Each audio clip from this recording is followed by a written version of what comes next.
HSC ICT প্রথম অধ্যায় থেকে কিছু গুরুত্বপূর্ণ প্রশ্ন।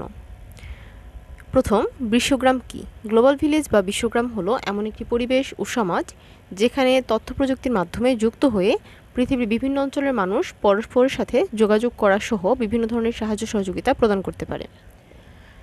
2 নম্বর হচ্ছে ই লার্নিং কি? ইন্টারনেট ব্যবহার করে শিক্ষার কার্যক্রম পরিচালনা করার পদ্ধতিকেই ই লার্নিং বলে। 3, স্মার্ট হোম কি? স্মার্ট হোম হলো এক ধরনের ওয়ান স্টপ সার্ভিস পয়েন্টের মতো যেখানে বসবাসের জন্য সকল উপযোজন পাওয়া যায় এবং গ্রাহককে ব্যবহার্য দ্রব্যাদির গুণগত মান নিশ্চিত করে ওই সংক্রান্ত সেবা প্রদান করা যায়। 4, ই কমার্স কি? ইন্টারনেটের মাধ্যমে ব্যক্তি বা প্রতিষ্ঠানের মধ্যে পণ্য বা সেবা বিপণন, বিক্রয়, সরবরাহ, ব্যবসা সংক্রান্ত লেনদেন ইত্যাদি কাজ সম্পন্ন করাকেই হচ্ছে ই কমার্স বলে। 5, ভার্চুয়াল রিয়েলিটি কি? ভার্চুয়াল রিয়েলিটি হলো হার্ডওয়্যার ও সফটওয়্যারের মাধ্যমে তৈরিকৃত এমন এক ধরনের কৃত্রিম পরিবেশ যা ব্যবহারকারীদের কাছে উপস্থাপন করা হলে এটিকে বাস্তব পরিবেশ বলে মনে হয়। 6, কৃত্রিম বুদ্ধিমত্তা কি?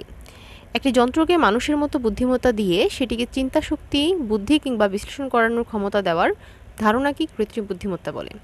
রোবোটিক্স কি? বিজ্ঞান, ইঞ্জিনিয়ারিং এবং প্রযুক্তির সমন্বয়ে গঠিত যে বিষয়টি রোবটের ধারণা, নকশা, উৎপাদন কার্যক্রম কিংবা ব্যবহার বাস্তবায়ন করতে পারে তাই হলো রোবোটিক্স। বায়োমেট্রিক্স কি?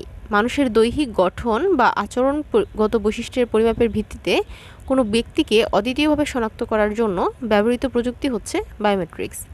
বায়ো ইনফরমেট্রিক্স কাকে বলে?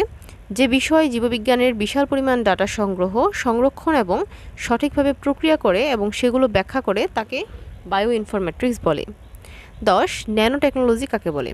বিজ্ঞান ও প্রযুক্তি ব্যবহার করে 1 থেকে 100 ন্যানোমিটার আকৃতির কোনো কিছু তৈরি করা এবং ব্যবহার করার প্রযুক্তি হলো ন্যানো টেকনোলজি।